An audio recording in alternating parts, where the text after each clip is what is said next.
This is somewhat good. Okay. So oxidation is the loss, reduction is the gain. The thing is with biological systems is that the proton from the hydrogen atom typically follows. So a lot of times you don't necessarily see the electrons going, but you see the whole hydrogen atom moving, right? And this is definitely evident with one of our most prominent electron carriers that even our bodies use.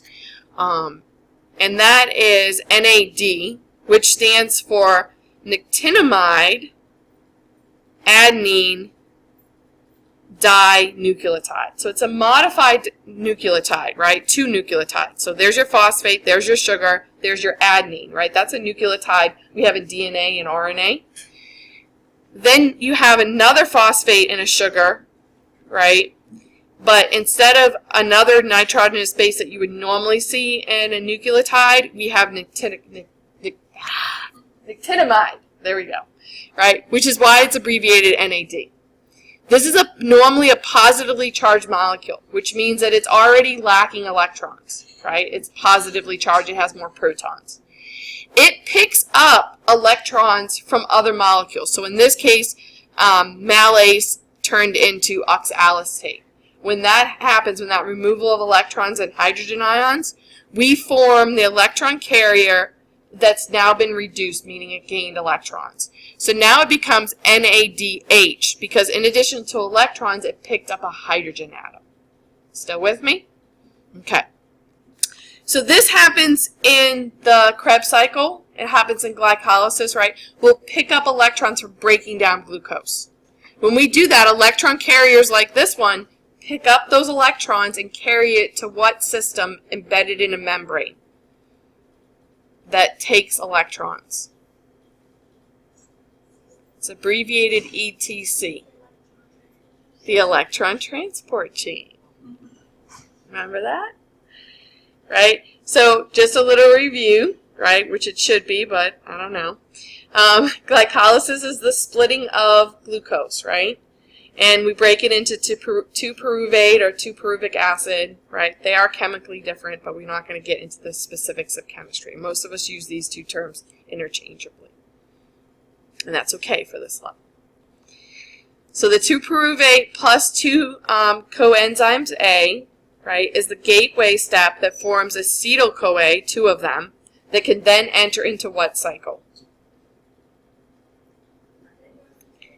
And that goes into the Krebs cycle, or sometimes referred to as the citric acid or TCA cycle, right? In that cycle, those carbons are going to be given off in the form of carbon dioxide, right?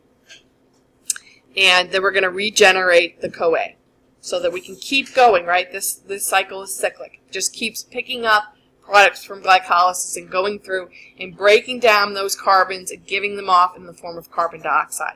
But in that process, we're breaking bonds and we're releasing electrons. So we have electron carriers that pick up those electrons and carry them where? To the electron transport chain. Right? So that chain, if you're talking about aerobic respiration, those electrons at the end of the chain get given to who? If it's aerobic respiration. Aerobic respiration needs what? Oxygen. That's the final electron acceptor. It accepts the electrons and we form water. What we call metabolic water. Okay? Still with me? In that process of the electrons going through that chain, we generate energy in the form of ATP. That's another modified nucleotide, right? And in this case, instead of just having one phosphate, it has how many? 3. That's the T, right? And there's a lot of energy in those bonds between the phosphate groups. So you start with typically NADP, which has 2 phosphates, and you add 1 more phosphate to it. And in that bond, in between those phosphates, is a lot of energy, right? And we can break that bond and release that energy later when it's needed. Right? So it's sometimes referred to as the energy currency of our cell, right? We store it for later, right? Like you store money to later use it to buy stuff, right? Make sense? Okay. So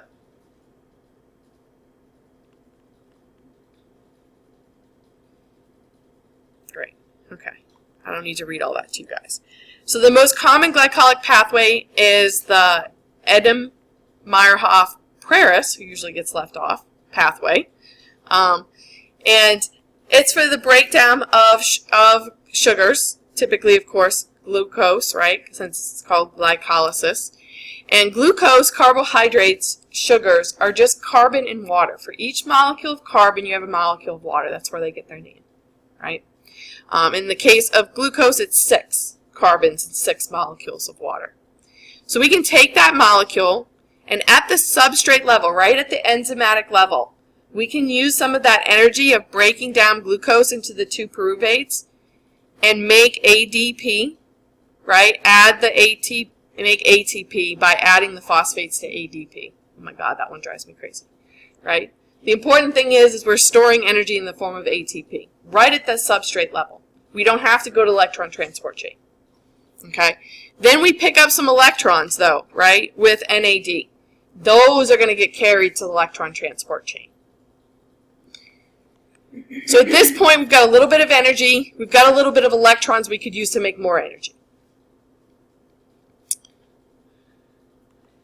The gateway step, right, we're going to take pyruvate, and again, we're going to take some electrons. So the electron carrier picks up some electrons.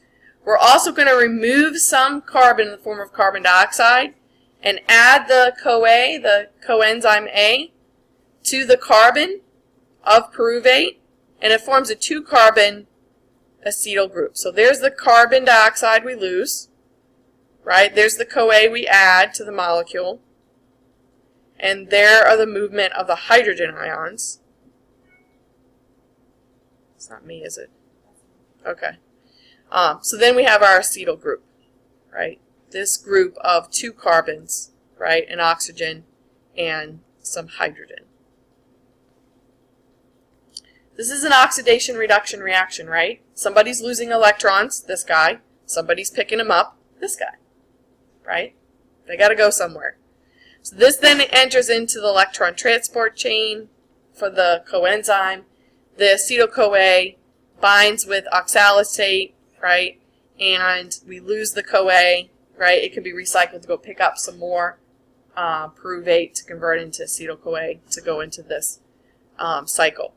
So the first molecule we form in the citric acid cycle, which sometimes it's called the citric acid, is citrate, right? Which is also referred to as tricarboxylic acid because notice it has 3 carboxyl acid groups. So that's where it gets all these names. And then, of course, Krebs is after one of the guys that helped discover and map out the process.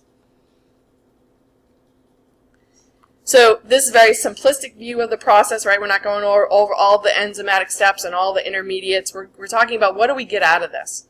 What we're going to do is, again, right at the substrate level, we're going to generate some energy in the form usually of GTP. It's very similar to ATP. It's just guanine instead of adenine, right? So it's still a triphosphate nucleotide storing energy in that phosphate bond. Right? So right at that level, we've got a little bit of energy.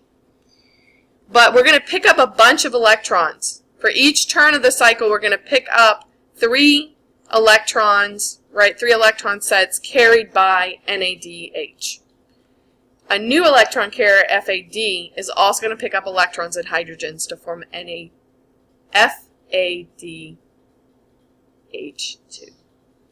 right? So electron carriers. So where are these guys going to carry those electrons to again? The electron transport chain. The carbon that came into the system, the 2 carbons here, leave in the form of carbon dioxide, right? And the oxalate is regenerated to pick up more CoA, and hence why it's called a cycle. It just goes around and around and around and around, right? Continually generating some energy in the form of ATP or GTP, right? And some electron carriers that now can travel to the electron transport chain, right? They're reduced. They've gained electrons. So the citrate test, right? Ooh, citrate. We used that word already, right? We've recorded results for the citrate test. The citrate test does not test whether the organism can make citrate, as they're doing here in the citric acid cycle. They're testing to see if your organism can take citrate out of the media and use it as a carbon source, right? To either break it down for energy like you see here, right, in the Krebs cycle, or to use it as a building block to make other molecules, right? So we need carbon. Every organism needs carbon. It's got to have carbon and nitrogen to build its molecules, right? We got to give them those sources. So in that media, we give it one carbon source, citrate. That's it. They can't take in citrate. Guess what happens to them? They die. They die. We also have to provide them with a nitrogen source. And that nitrogen source, they're going to actually convert it into ammonia. When they do that, it turns the media blue. It's a pH change again, except this time basic. So here's our electron transport chain. So remember, it's embedded in the membrane. These proteins are going to shuttle electrons down the chain to finally give it to, if it's aerobic respiration, oxygen to form metabolic water. FAD does the same thing. The difference is NADH can pump 3 sets of protons across the membrane. FADH only does 2 sets. So you don't generate as much ATP from NAD as you do FAD. Jesus Christ. Just making sure it wasn't important because it kept vibrating. Driving me crazy.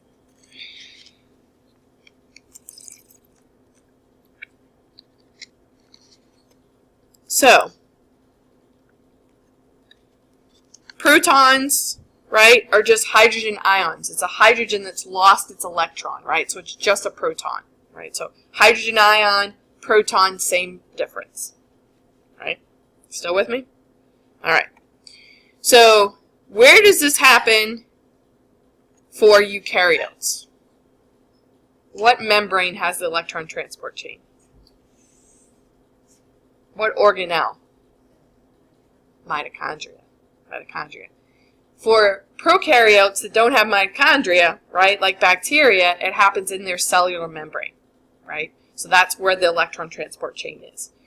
Okay, so this is showing in the mitochondria, right? So there's the electron transport chain. Here's the citric acid cycle. Glycolysis actually happens outside, right? And the products move in, and we lose some energy in that transport. But then the electron carriers, right, can donate the electrons. Water can, oxygen can accept it and can form water. When these, in the case of the prokaryotes, it gets pumped outside the cell, right? When it gets pumped outside the cell, the hydrogen ions, the only way they get back in is through this port protein called ATP synthase. As they travel back through, it generates the chemical energy. So almost like, think about water turning a turbine. So instead it's protons generating the energy that is going to help ADP add that phosphate to form ATP. Right? So we're using chemical energy. And it's called oxidative phosphorylation because it was all made possible by what? Electrons, right? Oxidative is the loss of electrons, right? The carbon, our glucose, lost the electrons, right? And we gave them to the electron transport chain. Right? So proton gradient, right? More protons here, they want to go back through, they got to go through this one door, right? And they're going to generate ATP in the process. Oxidative phosphorylation of forming ATP. This is a problem, though, for those of us that are aerobic, using this electron transport chain in the presence of oxygen. Because sometimes electrons will jump ship, right? And so they jump off right here, and they get added to oxygen in a way that forms a toxic form of oxygen known as superoxide superoxide. We have an enzyme called superoxide demutase that converts this toxic form of oxygen to another one that we spontaneously form when they jump ship from the electron transport chain. Anyone know that other toxic form of oxygen that we use today? Hydrogen peroxide. Right? So these are damaging forms of oxygen. So we have to have enzymes to protect us from them, right? And so because we have electron transport chain, we're aerobic, we've got oxygen, we're using oxygen, we make superoxide radicals, so we have enzymes to protect us from it. We make hydrogen peroxide, so we have enzymes to protect us from it. What enzyme protects us from hydrogen peroxide because it breaks it down into a safe form? What test did we perform today? Catalase. Catalase is the name of the enzyme that breaks down hydrogen peroxide into water and safe gaseous oxygen. Hence why it does what? It bubbles. That's why it bubbles. Right? So this is the important equation you need for your report, right? That hydrogen peroxide gets break down into water and gaseous oxygen. And that's why we see the bubbles. I'm going to go forward because I'm going to post this for you guys, right? So you can take your time and write it down neatly. Just pointing out the fact that you are going to want to write it down in your report. Okay, so in summary, right, we can take glucose with water and we can use electron carriers and pick up electrons and even at this level produce a little bit of energy in the form of ADP, using ADP or GDP to make ATP and GTP. And give off all the carbon in the form of carbon dioxide, right? That's why we produce carbon dioxide. So again, all oxidation reduction reactions, and again, these are at the substrate level, right? We're going to produce more ATP when we take these guys to the electron transport chain, right? And when they go through pumping those hydrogen ions and coming back through and generating the ATP. So for the electron transport chain, 3 ATPs, because remember 3 sets of protons went across the membrane, are generated for NAD, only 2 for FAD because only 2 proton sets went across. So there, theoretically, we could produce, or a bacteria could produce 38 ATPs per 1 glucose molecule. That's pretty good, right? And eukaryotes is a little less because we've got to do that whole transport across the mitochondrial membrane. So, but we did produce, if you say GTP is the same as ATP because it's pretty close to it, we produced a little bit of energy, 4 ATPs from substrate level phosphorylation, right? All the rest was produced from oxidative phosphorylation using the electron transport chain. So again, theoretical yields, real yields are around 30, right, per glucose molecule. So these are some cool videos that show you electron transport chain, show you NAD working, if you like to see the stuff moving. So this is an important question as it relates to what we've been looking at with our organisms, is that the electron transport chain, right, can only be used if you've got something at the end like oxygen to give the electrons to. So, if you are, say, a facultative anaerobe, you can grow anaerobically, right? You don't have to use aerobic respiration. Instead, you're going to do what? Without oxygen. You can't use your electron transport chain, right? So you can't take those electrons from glucose as you break it down in glycolysis, and you can't send them to the electron transport chain. There's no oxygen, right? So you're stuck with all these electron carriers with electrons. And you can't keep breaking down glucose unless you regenerate your electron carrier, right? That electron carrier's got to get rid of the electrons. So what they do is they add it back to products of glycolysis. They add it back to pyruvate or different forms of pyruvate. This process is collectively referred to as, anyone know? Fermentation. When we ferment, when we add back those electrons from the electron carrier to products of glycolysis, which are pyruvate, we can form other molecules that are collectively referred to as acids, gases, and alcohols. Right? We love fermentation, right? It's where alcohol comes from. So I'm going to kind of skip over this process, right? But I recorded it in my other class, but for the sake of time, I'm going to post the other class for you guys, and I'm going to jump ahead right now.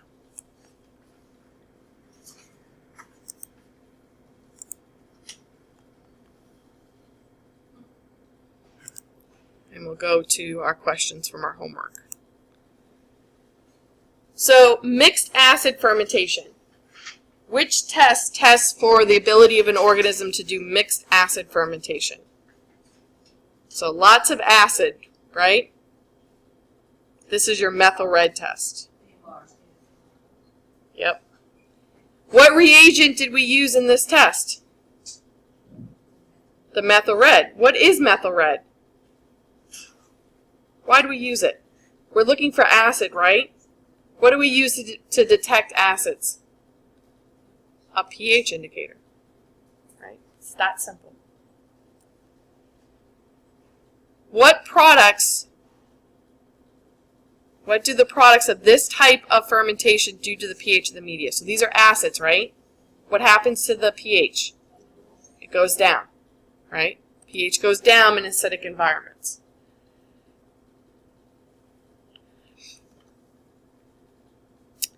So proton, right? A hydrogen atom is a proton and electron. That's it. And as you guys saw when I talked about NADH picking up electrons, a lot of times protons move too, right? So protons are really important, though, in chemical systems, right? So we measure it all the time, right? That measurement is pH, right? It's the inverse negative log of the hydrogen ion concentration, right? Still with me? What's neutral pH? What's the number? 7. Anything below that, we say it's acidic. Anything above that, basic or alkaline. But it's an inverse relationship, right? Low pH actually means high hydrogen ion concentration, right? That's what acidic means, lots of hydrogen ions. And this can create problems, right, for chemical systems. And the reverse can be a problem too, right? When you don't have enough hydrogen ions, right? When you have a high pH, it's low hydrogen ion content. So we use various pH indicators throughout this course, right? We've used crystal violet to stain, right? But it also is a pH indicator. I'm trying to think, is it in our... No, it's not in that media. It's a different media we don't use in this class. But phenol red, right? That's a pH indicator. That test is named after the pH indicator in that media, right? We use methyl red, right? But notice they have different ranges, right, of color changes. And that's important. I don't want you guys memorizing it, but realizing it, okay? Bromenthal blue, right? Again, usually turns blue in alkaline environments, so it's used for detecting alkaline or basic environments, more so than anything else. So the other test that we do with the MRVP tubes is for 2,3-butanol. So the other test we ran other than methyl red was the VP, right? The Voges-Proskauer.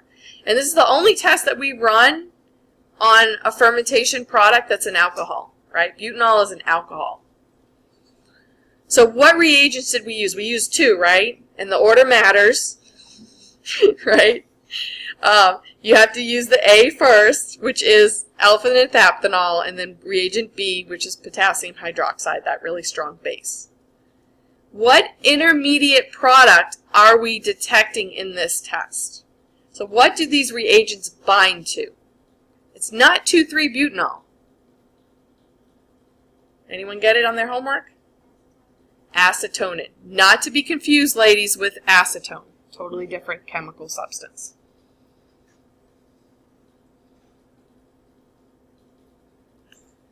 So when we give glucose, which was in our MRVP tubes, right, they can break it down by glycolysis, but then they can also go through the fermentation rest of the pathway that can generate acetonin, which we can detect in the VP test, which they can later turn into 2,3-butanol. Right? Only ones that do this type of fermentation that can make 2,3-butanol, this alcohol, will produce acetonin. In order to detect this, though, we've got to add the reagents, and remember, we also had to add oxygen, which is why we really needed to flick it the second time. These reagents will form a structure that produces a red color that we can see. So for both of our tests, MR and VP, it actually works out great because both of them, if it's positive, it is red. Right? Red.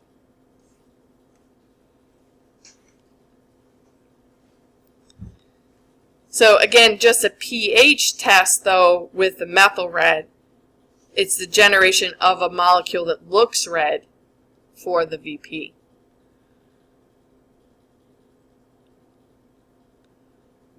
There's a closer look, some really strong positives, right? And kind of weak positive. And for some reason that semester when I took these pictures, they don't look like really true red, right? They look kind of a pinkish red or purplish red. We saw a nice true red, though, today, I think, huh? Would a false negative result for the VP test more likely be attributed to poor sensitivity or poor specificity of this system? So we've talked about this terminology a little bit before, right? Would we really want to run any type of test that had an issue with specificity, like what we're testing for? No, we certainly would not, right? So, and in this case too, whenever you're waiting for a color change or you need to see something, you're really relying on our ability to see it and the ability of the system to get or push it to that level, especially with pH, that you can see it. So a lot of times these answers for today are going to be poor what? Sensitivity, right? Having enough of something, whatever it is, the substance, to create that change that we can visualize it, right? So it's a sensitivity issue. Everyone understand that? Okay. So with the methyl red test, oh, sorry, still VP, right? Acetonin is quickly converted to the end products. There would be very little amount, if it was, right? Then there'd be very little left for us to test, which isn't the case. But sometimes if you didn't inoculate enough bacteria into your tube, but these tubes have been going for several weeks now, so we should have had enough, right? And most of you guys got positive results within 10, 20 minutes, right? We didn't even have to wait the whole hour.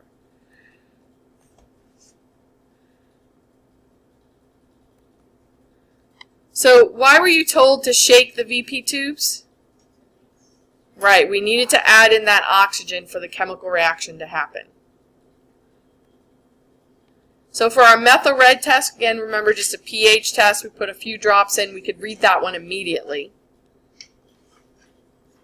And for that one, we're looking for organisms that really produce a lot of acid, right? More so than our phenol red test, because this pH indicator is not going to stay red unless the pH is 4.4 or lower. So that means there's a lot of acid in these tubes. So E. coli, for instance, which is positive for the methyl red test, from the breakdown of glucose can make several acids, lactate, formate, succinate. I said lactate, right? And it can produce gases. It can produce carbon dioxide gas and hydrogen gas. But really what we're testing for in this one is the fact that it produced a lot of acid, right? So much so that the pH is 4.4 or lower. And so this is referred to as mixed acid fermentation, where you have a lot of different acids, right, in a very acidic environment. Why is the methyl red test red immediately, but the Voges-Proskauer we had to wait? Well, what's the methyl red test? What are we using? We're using a pH indicator, right? That takes seconds to evaluate. But with the VP test, we're waiting for what to happen?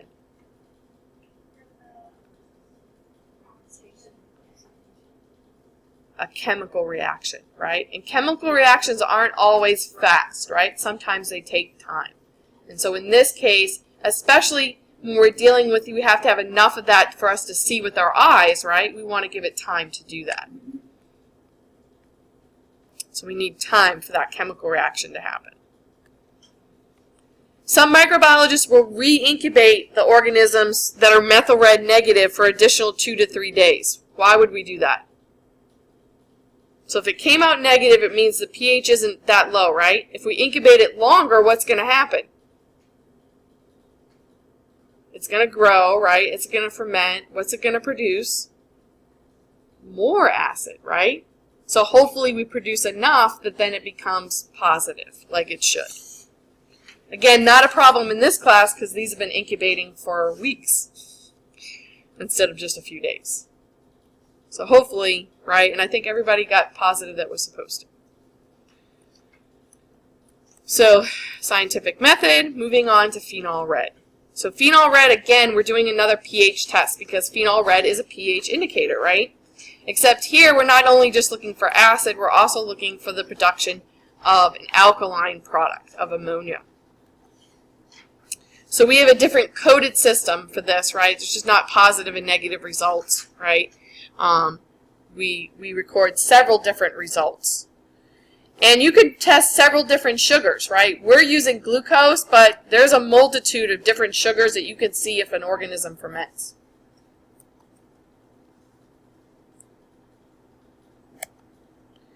So the plain media contains a pancreatic digest of the protein casein, which is from milk. Most prominent protein in milk other than the whey protein, and actually what makes your milk white.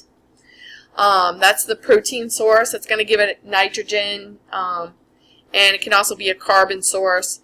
And then glucose can be a carbon and can be fermented, right? Sugar source. And you can, again, put any sugar you want to test in these tubes, right? But for us, we're using glucose. Phenol red is just, of course, to help us detect pH, and of course, the salt is for isotonic balance, right? Sodium chloride. So, carbon source with the glucose, and definitely an amino source, nitrogen source from the proteins. So in general terms, what are the common products? What are the two A's that we get from fermentation? Alcohol, acid. Acids, alcohols, and then what else?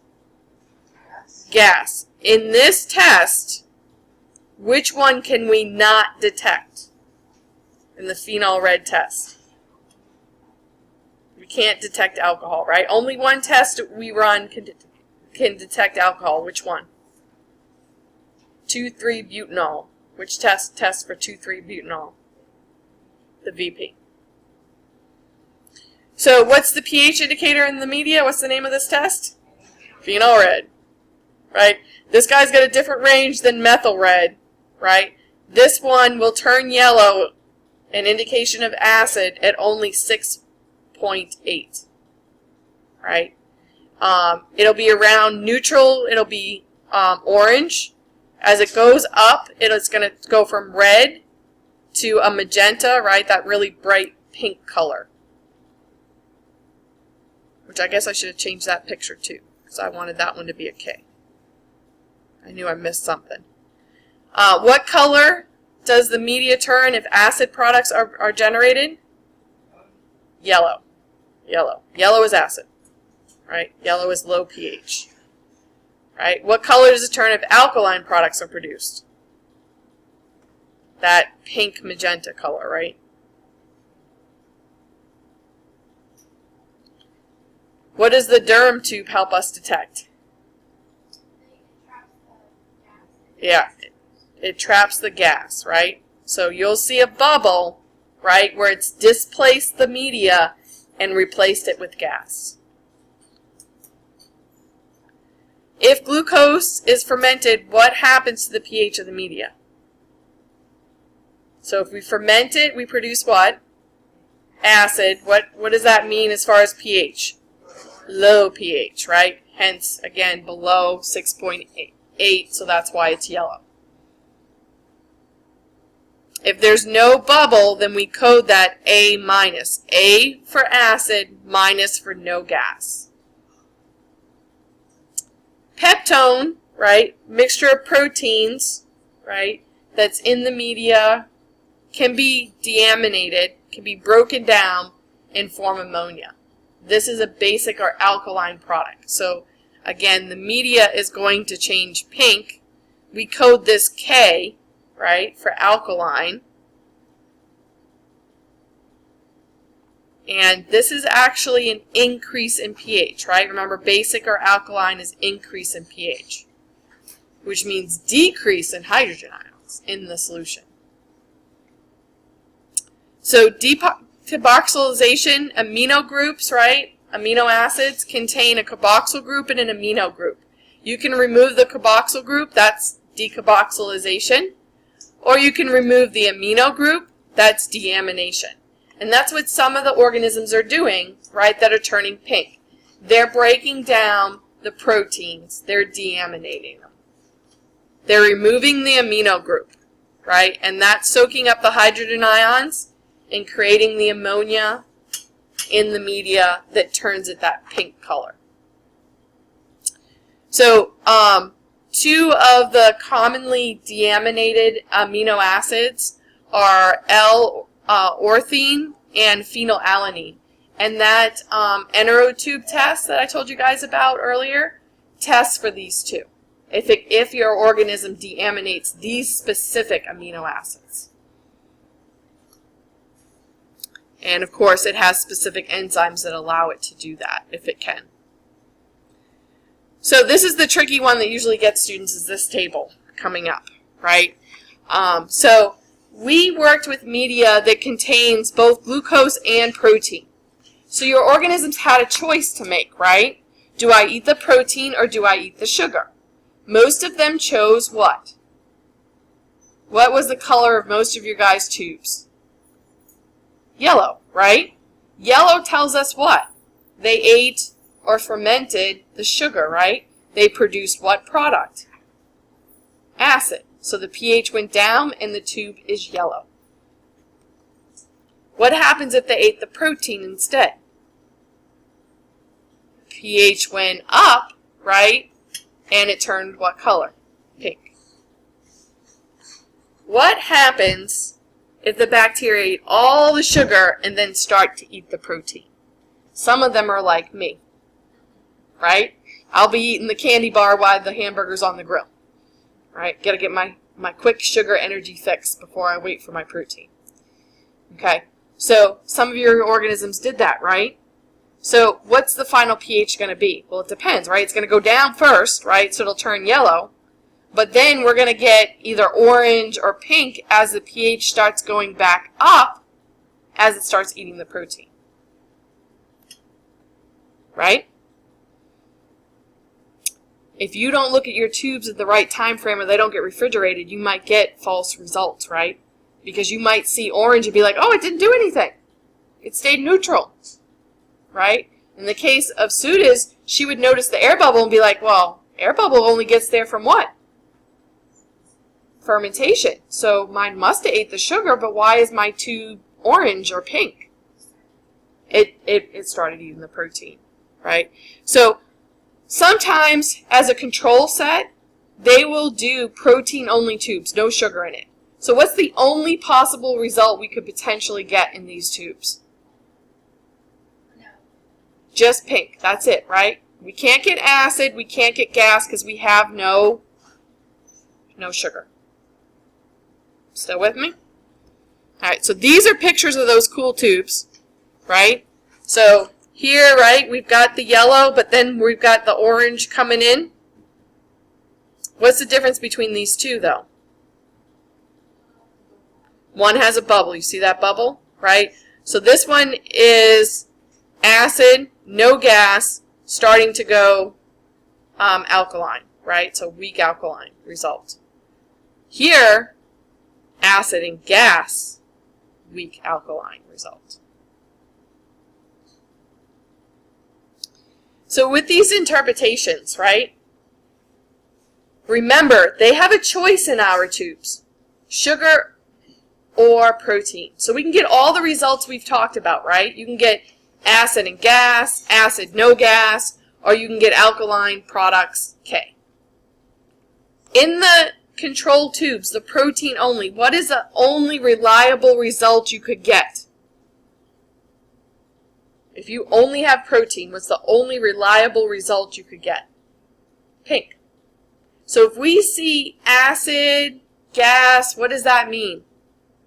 Something went wrong, right? There's some type of contamination, some problem here, right? So all of these are possible in this column, right? The problem comes in your protein-only tube. How the heck do you get acid and gas production from protein? You don't, right? Somebody screwed up something, right? So is this set of results reliable? No, right? This result in this protein-only tube puts into question your other tubes, right? Something went wrong in that experiment. You would start over. Here, right, the organism digested the glucose, produced acid and gas. Given this protein-only tube, it did nothing. Is that okay? Yeah, why not? He's a sugar-only guy. Right? He's saying sugar only, right? I'm not going to do anything with this protein. Right? What would minus tube look like? What color would it be? It would be orange, which is neutral.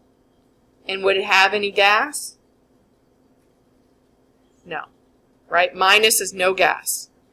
Only G is gas. Notice we don't even denote gas for K, because you cannot get gas from deamination. Right? So this organism ate the sugar and produced gas. But when given protein only, it ate the protein, right? We have K, we've got a pink tube. Is this a reliable result? Yeah, that's exactly what Suda's organism would do, right? If you give it sugar, it's going, okay, sugar, sugar, sugar, sugar, gas and acid, right? If you give it protein, it goes, okay, protein, protein, I'll eat that, right? This is a reliable set of results, right? And this is exactly what Suda's organism would do. This next one, why is this not reliable? Can you get acid and no gas production from a protein-only tube? No, right? How did that happen? Somebody screwed up. That's not right. So this next set, giving the choice between protein and sugar, what did it choose? If it's K in a pink tube. It took protein, right? So when we give it protein only, we expect it to eat it, and it did. So this is reliable, right? So here, given the choice, picked protein, but here it didn't do anything. Why not? Something went wrong, right? If it ate protein when given the choice, and then you didn't even give it a choice, you said, here, protein, why didn't it eat it again? Should have, right? So therefore, this is not reliable. Does that make sense to you guys? Okay.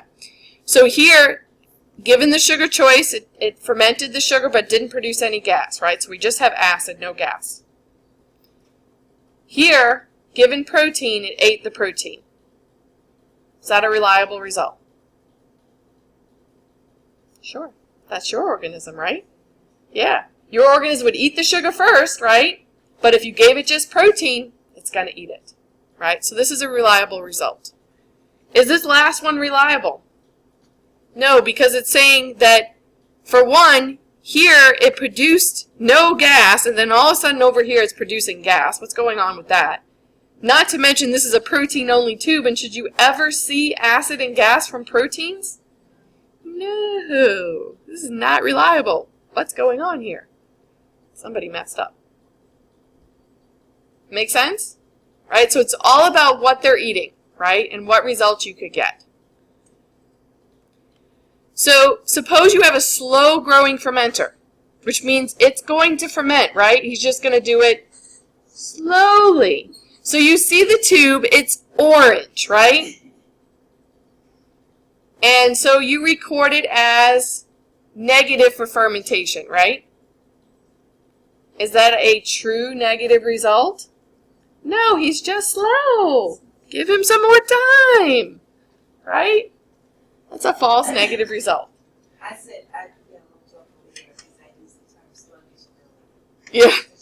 We're just taking a lot of level and everything she said. It's just sluggish. Yep, it's just sluggish. So is this failure due to poor specificity of our test or sensitivity? Right, it's a sensitivity issue, right? We've got to produce enough acid, right, for the pH to drop enough that the color changes. Early formulations of this media did not contain a lot of carbohydrates. So especially with pseudos organisms and Shirelles, they would gobble up all the sugar and move on to the protein, and we would never see that they ate the sugar, right? Because we would see probably a pink result. Okay? So how could we fix this problem? And why does this happen? Right? The problem is they're running out of sugar, right? How could we fix this problem? So if we don't have a lot of sugar, we could very easily add more sugar. We also incubate these for 48 hours, so if we only had a little bit of sugar, we should probably incubate them for a shorter time, right? Catch them before they move on to the protein, right? And hence why, again, you guys inoculated these weeks ago, but I refrigerated them to slow them down. Okay. Citrate. Remember, it's not can they make it, can they take it in for the media? Do they have this permease, citrate permease? Can they take in that specific molecule, citrate? Is the question we're asking with this test. So what's the only carbon source? It's just citrate, right? The only nitrogen source is ammonium dihydrogen phosphate. Since the media only has one carbon and one nitrogen, if they can't use it, what's going to happen? They die. And this is an important point that if some of you guys were really paying attention, right? The pH indicator, remember, is bromenthal blue, which in alkaline environments, right, it's going to turn blue, which denotes a positive result in this test. So we can use a pH indicator to help us. But another way is, let's say, so blue is looking for growth, right? So if the media is green, but you see significant growth, is that positive?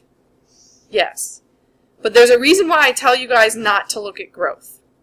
And the problem is that some of you guys put too much bacteria in the tube to begin with.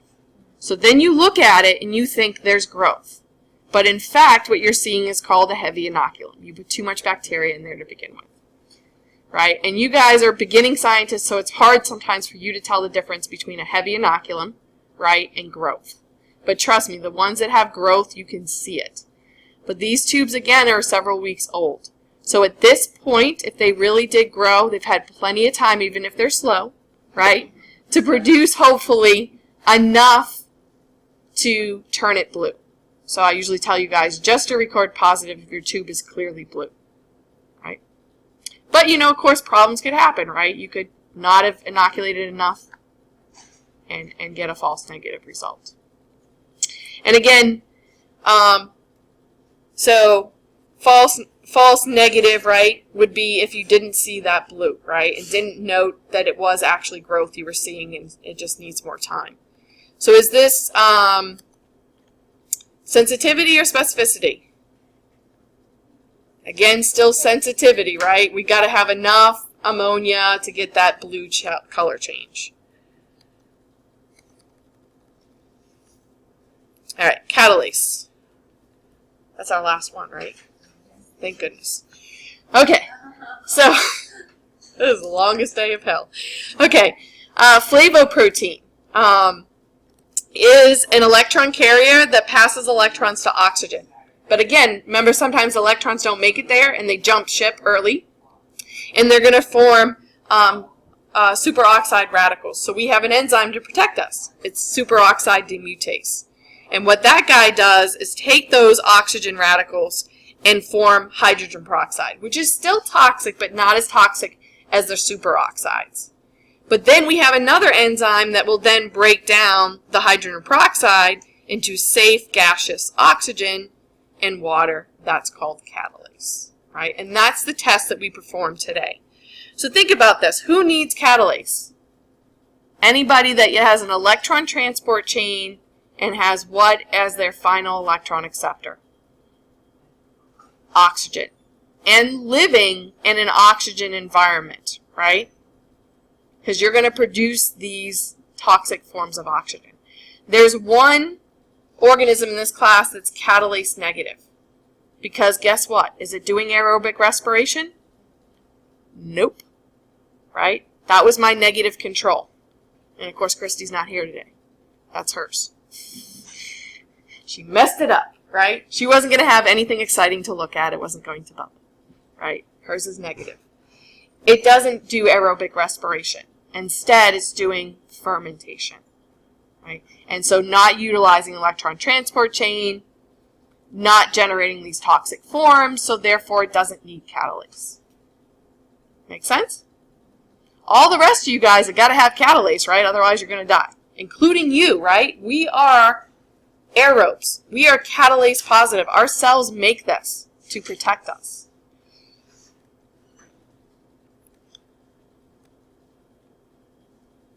So, right, we performed our test, and we had to perform these tests in a particular way, too. I had to check and make sure our media wouldn't cause bubbling. I did my positive and negative controls.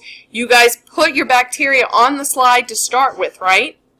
Why was that? This is that one case,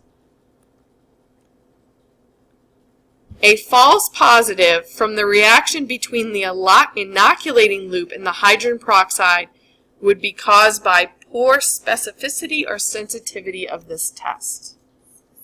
This is the one that's specificity, right?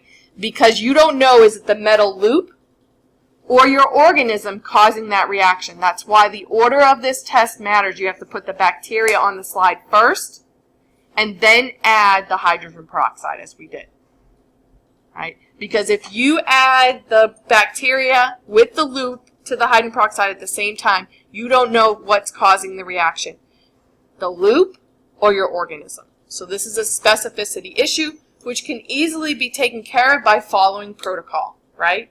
Following the instructions in the correct order. This is a cool video where he shows you how metal, like silver, is a catalyst for breaking down hydrogen peroxide. So if you take he sticks a silver bar in some hydrogen peroxide and it bubbles.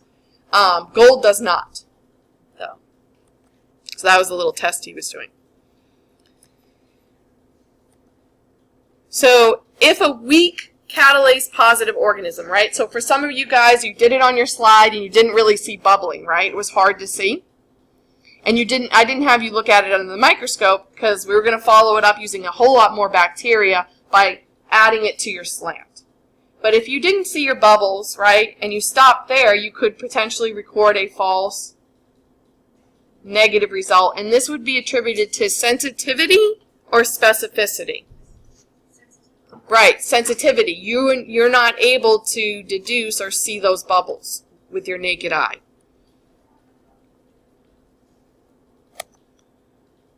Magnification could help you with this, right? But instead, we just did the slant test, right? Which you have tons of bacteria, millions upon billions, right? And we threw a whole bunch of hydrogen peroxide on it, so we didn't see any problem with bubbling. So why did I do a catalase positive organism? Why did I do that? We make sure that hydrogen peroxide was good, because hydrogen peroxide can quote-unquote go bad, right? So we want to know a known positive, and this is why hydrogen peroxide is kept in a dark bottle. Because in addition to metals, light can break down hydrogen peroxide into water and gaseous oxygen. And so this is where the wise tale is that some people say, oh, if you pour hydrogen peroxide on a wound, which by the way is not recommended anymore, you can use it to clean anything else you want, just don't put it on your own skin. If it didn't bubble, you didn't have an infection. And if it didn't bubble, it means it's old hydrogen peroxide. You just poured water on yourself. That's why it didn't bubble. Because remember, you are catalase positive. Your cells produce catalase. You should always bubble when you pour it on you, which don't do anymore, right? Causes too much damage to your own cells, right? It means, again, it's old. Throw it out and get some new stuff. Okay? Make sense? Okay. All right. So, again, why did I put it on the uninoculated tube? Why did I put hydrogen peroxide on our media? to show that it wouldn't bubble. Because could we run the test if the media caused it to bubble? No, because we wouldn't know. Again, that would be a what issue? Specificity issue, right? You don't know if it's the media or the organism bubbling, right? And we don't want those, right? You never want a specificity issue. That's it, y'all. I'm going to talk, I've kind of preluded into this test, right? And again, if you want, you can watch her cool video. But it's not on a quiz or a test. And I am going to talk about this a little bit next time.